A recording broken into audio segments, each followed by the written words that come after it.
Broadcasting across the Golden State, this is Inside California Politics.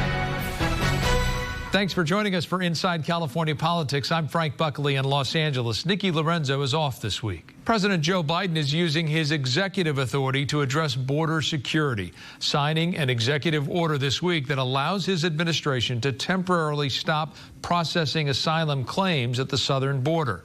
The executive order allows for asylum requests to be temporarily banned when daily encounters between official ports of entry at the border top 2,500.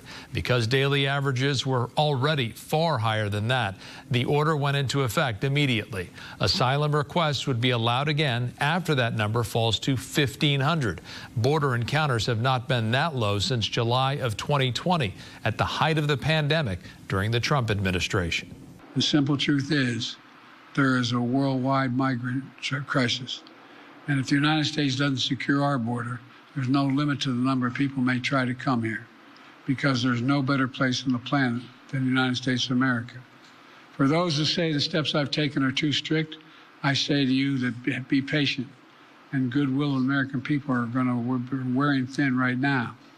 Doing nothing is not an option. Joining us now on Inside California Politics, one of the Democrats who stood with President Biden as he announced this executive order, Fresno Congressman Jim Costa. Congressman Costa, you appeared alongside President Biden when he unveiled his executive order on immigration this week. Why do you believe it was necessary for the president to go around Congress with this order? And if the crisis is so great, why did the president wait until now to act? Well, the president put legislation on the first day that he was sworn into office, and Congress didn't act on it. And then Speaker Johnson last year indicated that as a part of his request for funding for Ukraine and Israel and Taiwan, that we needed to have a border security package. Senator Langford and Senator Murphy worked for 5 months to put, as Lindsey Graham says, the most comprehensive border security package that we've seen in decades, bipartisan, with probably over 70 votes in the Senate. And then former President Trump indicated, no, I don't want you to solve this problem or to indicate that you've got a resolution. I want to keep this issue as a campaign device for the November election. And then all of a sudden, all the Republican support evaporated. That's the reality. And then sadly, Ukraine, Israel, and Taiwan had to wait for 5 months. We saw the president in conversation yet today with President Zelensky lamenting about what happened as a result of that 5-month delay. So the reality is the president didn't act. He'd be criticized by the Republicans for not acting. By acting, and of course, many of them said he should act, that they didn't need the bipartisan legislation, which, by the way, we do need, because there are things that are not in this executive order that only Congress can approve in terms of additional border guard funding, which we need, additional judges on the asylum, those seeking asylum, and other factors that would provide the technical ability to crack down on fentanyl and other substances that are being illegally moved into the United States that are impacting our young people. Yeah. So Congress needs to act.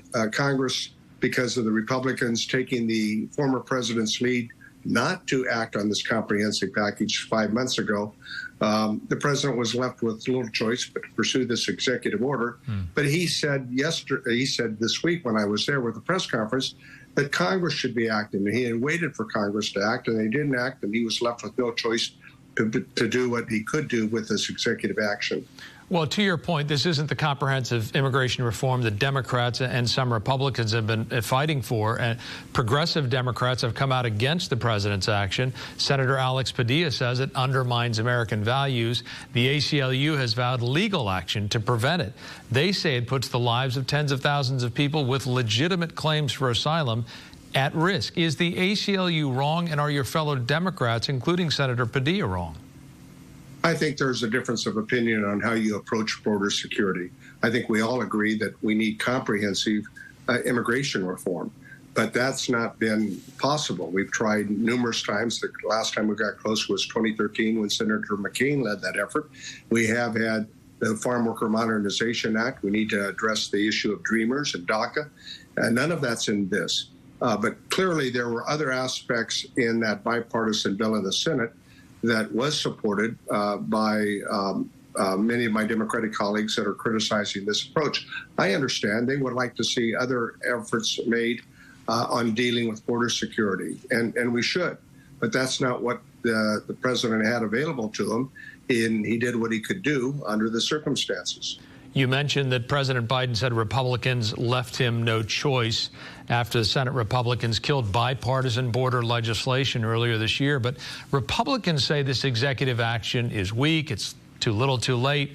They claim it's only being done because the border is a losing issue for President Biden as he faces an election battle. Is this executive order a political move by President Biden, as some of them have suggested? He's trying to be responsible, and I think the comment that you just made proves the hypocrisy.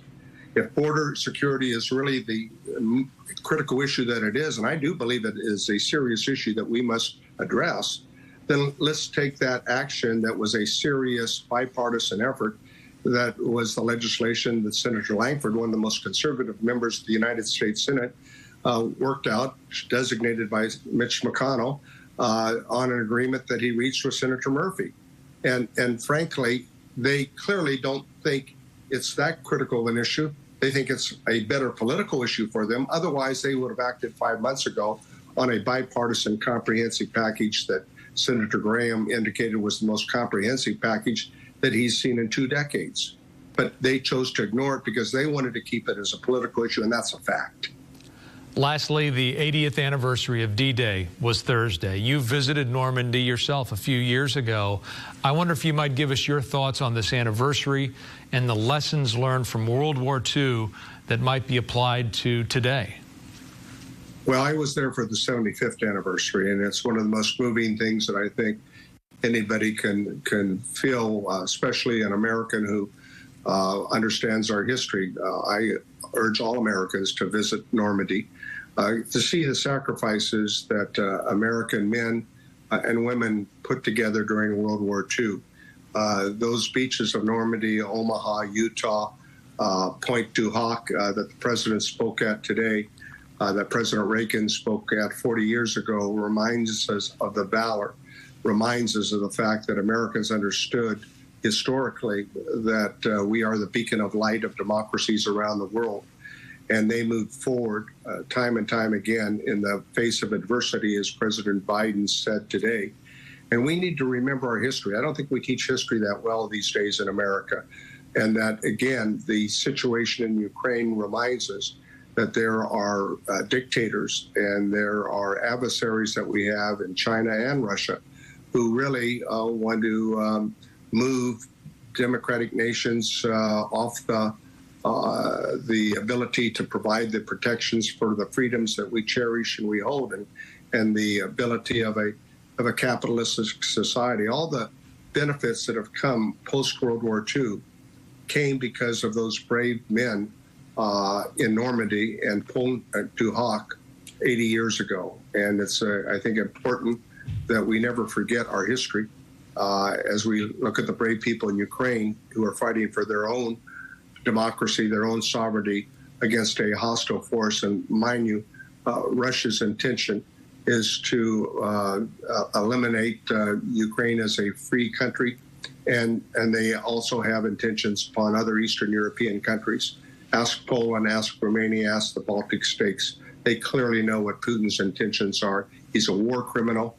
He's kidnapped over 40,000 Ukrainian children. He's bombed schools and hospitals, and we should treat him for the war criminal that he is. Representative Jim Costa, thank you very much for your time. Thank you.